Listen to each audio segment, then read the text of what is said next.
ستون سما ہے، علی قامت فکر کی انتہا ہے، علی سے دریائے کرم بس گیا، علی کے قدم سے حرم بس گیا، علی رب عالمین کا چہرہ نما، علی وارث مسند حلتا، علی دل میں اپنی ولا کھول دے، علی مشکلوں کی گرہ کھول دے، علی دست قدرت کا شاہکار ہے، علی سارے عالم کا دلدار ہے، علی عقیدے کی پہلی نماز ہے، علی مشیت خدا کا گھونسلہ، علی مصیبت میں امید حاصلہ، علی خدا کے ہاں جانے کا آسان راستہ، علی کا نام رگوں کے لہو میں گونجتا ہے، علی کو زیب دیتا ہے نبی کا جانشین ہونا، علی کو جلتا ہے مولود کعبہ ہونا۔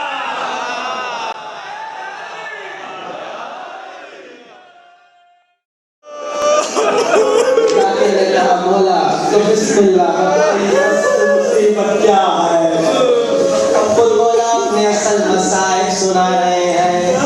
مولا کہتے ہیں ذاکر میری اصل مصیبت مدینے میں تھی، آئے ظالموں نے ہمارے در پہ آ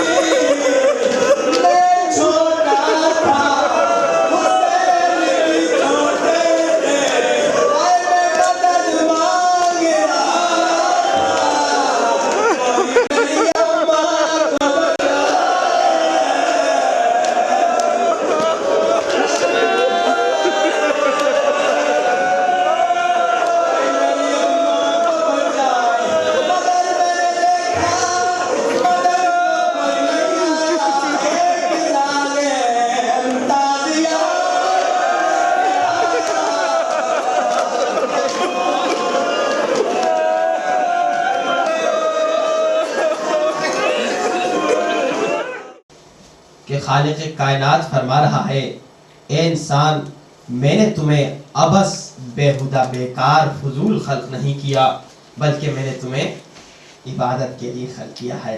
مقصد خلقت عبادت ہے۔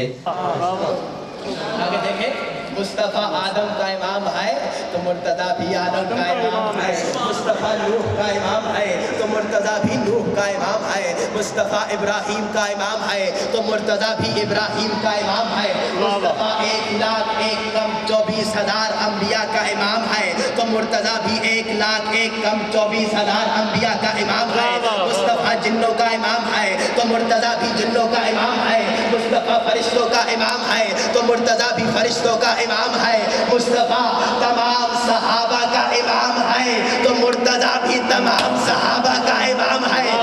دنیا دیکھ کر بتائے امام کا کام بیعت لینا ہے یا بیعت دینا؟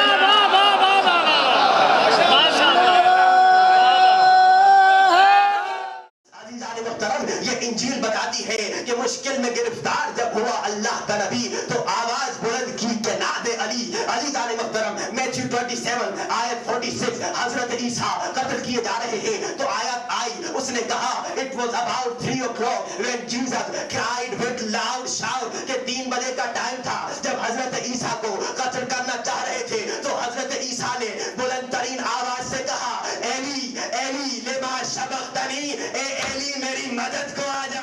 اب عزیزان محترم ایک غیر مسلم رائٹر میرے مولا علی کی شجاعت کو دیکھ کر حیران ہو کر اپنی کتاب لائف آف محمد میں لکھتا ہے کہ علی وہ بہادر تھے کہ جو جنگ میں میدان میں آتے تھے، جب بھی میدان جنگ میں آتے تھے تو who fought without an armor on his back، کہ علی جب بھی میدان جنگ میں آتے تھے کبھی پیٹھ پر ذرا پہن کر نہیں آتے تھے۔ عزیزان محترم میرے مولا علی سے پوچھا گیا یا علی آپ جب بھی میدان جنگ میں آتے ہیں صرف سینے پر ذرا پہن کر آتے ہیں، آپ پیٹھ پر ذرا کیوں نہیں پہنتے؟ تو میرے مولا علی نے کہا میں سینے پر ذرا اس لیے پہنتا ہوں کہ سامنے سے آنے والا تیر رک جائے، لیکن ابو طالب کے بیٹے کو پیٹھ پر ذرا پہننے کی ضرورت ہی نہیں ہے، کیونکہ ابو طالب کا بیٹا جب بھی میدان جنگ میں آتا ہے تو لڑنے کے ارادے سے آتا ہے، بھاگنے کے ارادے سے نہیں آتا۔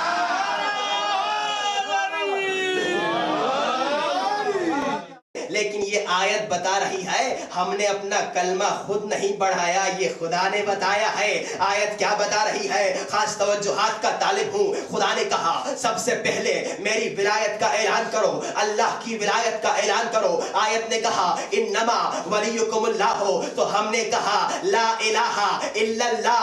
آیت نے پھر کہا اللہ کی ولایت کے بعد اب محمد مصطفیٰ کی ولایت کا اعلان کرو۔ کہا ورسولہ، تو ہم نے کہا محمد رسول اللہ۔ عزیزان محترم، اب اگر آیت یہاں پر رک جاتی تو ہم بھی رک جاتے، لیکن آیت رکی نہیں۔ آیت نے کہا محمد مصطفیٰ صلی اللہ علیہ وآلہ وسلم کی ولایت کے بعد اب علی مرتضیٰ کی امامت کا اعلان کرو، تو ہم نے کہا علی ولی اللہ۔ ولایت کی معنی کل آپ نے سنی تھی، ولایت ہے حکومت، یعنی دل پر علی کی ولایت ہے، یعنی دل پر علی کی حکومت ہے۔ دل پر کسی شیطان کا حکم نہیں چلے گا، دل پر نفس امارہ کا حکم نہیں چلے گا، دل پر وقت یزید کا حکم نہیں چلے گا۔ اگر حکم چلے گا تو کل ایمان علی کا چلے گا۔ صلوات پڑھے باز